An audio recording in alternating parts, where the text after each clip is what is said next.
The meaning of life is to create meaning for oneself. This answer is often explored in the darkest corners of existence. Viktor Frankl, an Austrian psychiatrist, philosopher, and author, endured 3 years in 4 different concentration camps.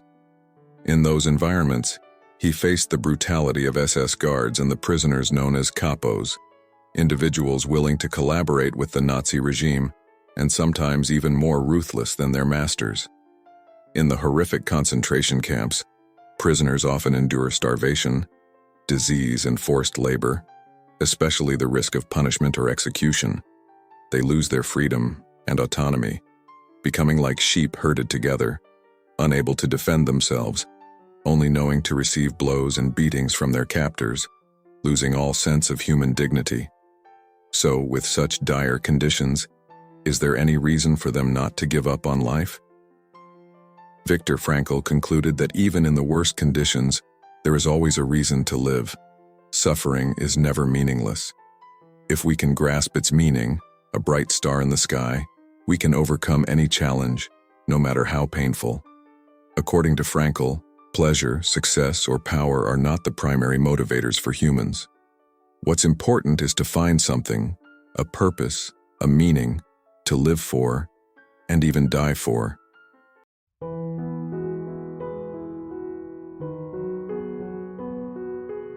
The purpose of life and the meaning of everything are always crucial questions, but they often get overlooked in modern society, especially in the West. Our lives often become mundane when we engage in work that lacks meaning, merely to earn money to buy things. This renders our sense of being more meaningless. However, we should not overlook the importance of seeking purpose and meaning in life.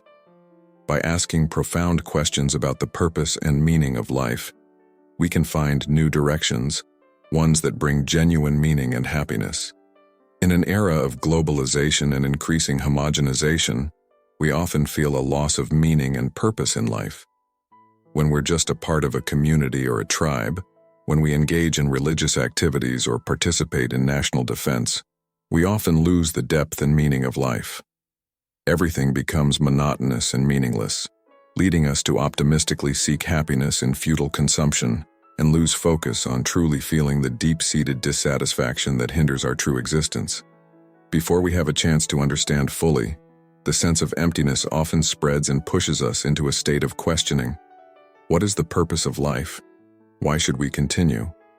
Although we cannot compare the circumstances of modern Westerners with those who lived in concentration camps during World War II, strangely, we still face similar questions about the meaning of existence and have similar reasons to contemplate giving up on life, feeling a lack of purpose, feeling hopeless, and feeling a loss of meaning. When we are trapped in moments that Viktor Frankl describes as existential vacuum, we often face despair. In the difficult days in the concentration camp, he realized the division between 2 types of people, those who had abandoned hope and those who patiently held on to life. The first group was more prone to illness and death. The second group had a better chance of survival. The difference lies in the sense of meaning or the discovery of purpose in the harsh conditions they are facing. For example, in the concentration camp, Viktor Frankl, a doctor, found meaning in helping sick prisoners. One day, instead of the opportunity to escape, he refused and stayed beside his patients. That's what makes the difference when someone can find meaning and purpose in the most difficult circumstances. He was not driven by money, status, or power. His purpose, in his case, was to care for his fellow human beings and not abandon them, meaningful to the point where he was willing to sacrifice his life for it. His life became the deepest meaningful sacrifice. On the opposite side, Frankl writes about those who collapsed under the harsh conditions of the camp. They always have the same reason to give up, and I quote, "There was nothing to expect from life anymore." Without meaning and the belief that things could improve, our bodies and minds begin to wither as we lose the will to live. Frankl writes about a prisoner who dreams of the end of the war and his release. His dream also reveals the date of liberation, March 13th, 1945. He is filled with hope. But ultimately, as March 13 passes without incident, nothing happens.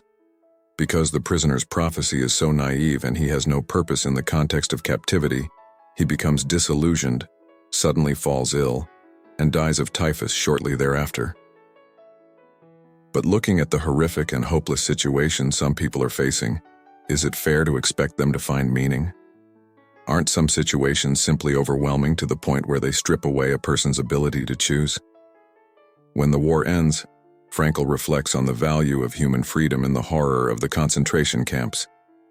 He concludes that we can indeed preserve traces of spiritual freedom and spiritual independence, even in such harrowing conditions, both mentally and physically. Thus, we always have a choice. I quote, "We who lived in concentration camps can remember the men who walked through the huts comforting others, giving away their last piece of bread." The evidence may be vague, but it strongly suggests the paradox that everything can be taken from a human being except one thing: the final freedom of humans, the choice of one's attitude in any given circumstance, the choice of one's own path. The cruel and unethical capos, the brutal SS guards who disregard human life, the prisoners who lose the will to live, the prison officials trying to help the prisoners, those who find meaning in the deepest suffering, they are all responsible for those choices. Their choices of life. No matter how harsh life may be, we always have and must decide our path. We can choose to betray principles and commit cruel acts to escape pain and death at the gates of despair. Can we succumb to pressure from friends and hateful beliefs? Can we choose to pursue emptiness, destroying ourselves in a society devoid of morals and spirit? Can we accept becoming tools in the hands of fate? According to Frankl, the spiritual freedom we possess is what makes life meaningful and purposeful. As he said, when a person accepts their fate and all the burdens it brings when they shoulder their cross, it opens up more opportunities for them, even in the most difficult times, to find deeper meaning in their life.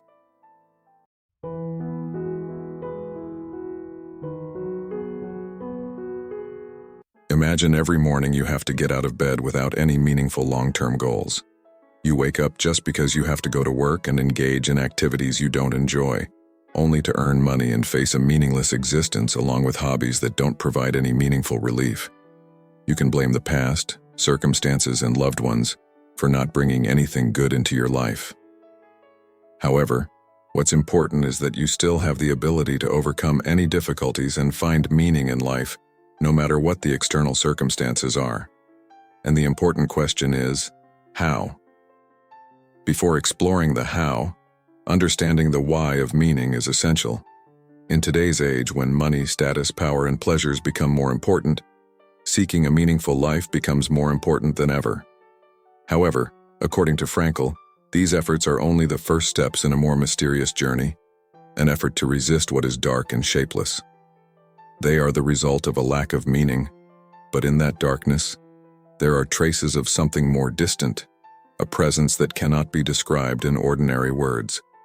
In a society increasingly optimistic about materialism and convenience, few realize that these efforts are just long leaps on the path of exploration, a mysterious adventure to the undiscovered lands of the soul.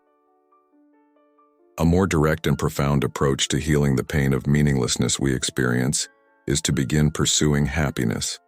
In some cases, although these movements focus solely on feeling good, true happiness can indeed become indispensable. Frankl was insightful in describing a characteristic feature of American culture. Everyone is commanded and commanded to be happy. Is happiness not a goal that can be pursued, but rather something that must arise naturally after a series of conditions? Oh, this makes me angry. We can't just stand there and wait for happiness to come to us as a reward from above. It means we have to patiently endure and accept everything, regardless of whether we will be happy or not. Shouldn't people have a reason to be happy?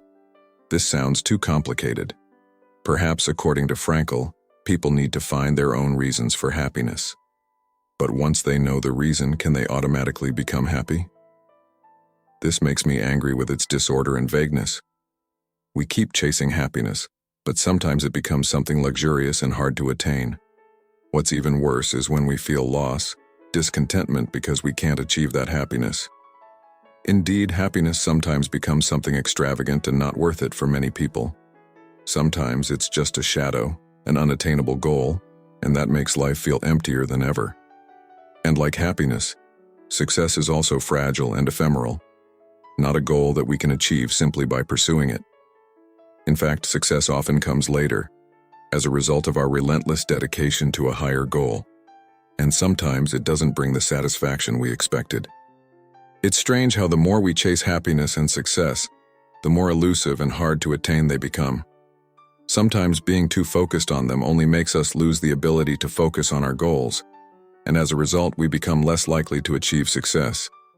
But if we devote ourselves wholeheartedly to a goal, without being overly concerned about success, then the higher expectation is that success will come naturally, as an unintended consequence of our dedication. It seems like meaning is the key that unlocks both happiness and success, while the lack of it leads to optimism and addiction to pleasures, money, fame, and power. So, after understanding this, let's continue exploring how meaning unfolds.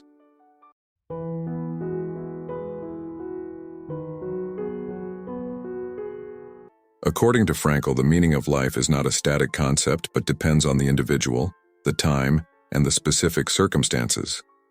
Therefore, there is no one meaning that fits everyone at all times. He compares the meaning of life to finding the best move on a chessboard, a question that even champions cannot answer definitively.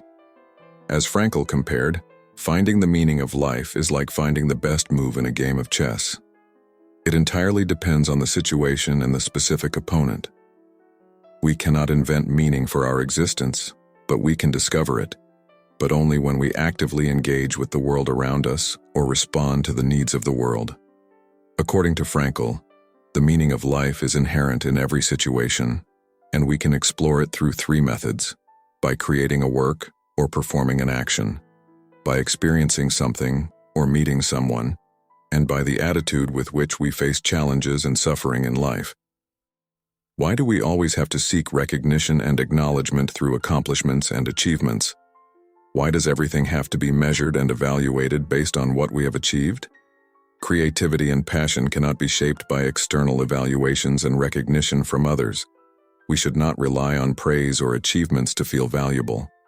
What matters is what we do and why we do it, not just to seek the attention of others. Engaging with the world and sharing goodness with others can open up meaningful experiences without the need for many words. When we sense the needs of others and act to help them, not only do they benefit, but we also derive benefits ourselves. Even the smallest actions like sharing a piece of bread can bring joy and profound meaning. Connecting with people and the world around us also helps us feel less lonely and find meaning in life. In our daily lives, special experiences with the natural environment and the diversity of humanity can bring profound meaning. Frankl referred to this as love, because he believed that to truly understand something or someone, we need to love them. By experiencing goodness, truth, and beauty through nature, culture, and interactions with others, we have the opportunity to deeply understand and feel the meaning of life. Especially when we love someone, we open the door to a new world, where their uniqueness and specialness enrich our experiences and make life more meaningful. Frankl raises an important question about finding meaning in suffering. He shares about a man who experienced profound grief after his wife's death. Instead of offering advice, Frankl asked in return, "What would happen if you died first and your wife had to survive?" This question made the man realize the pain his wife would endure. Through deep understanding of his wife's emotions, he found meaning in his own suffering and forgave his wife. This is evidence of finding meaning in life's challenges and difficulties. Sometimes we have to face the unchangeable truth. Those who have departed cannot return, and harsh situations can be very difficult to alter. Frankl emphasizes, when we are no longer able to change a situation, we are challenged to change ourselves. A change in attitude can turn a predicament into a triumph. We can find meaning, even in the most difficult challenges we face. Thank you for taking the time to explore Viktor Frankl's profound philosophy with us. Through Frankl's words, we realize that seeking a reason to exist can completely change how we perceive life.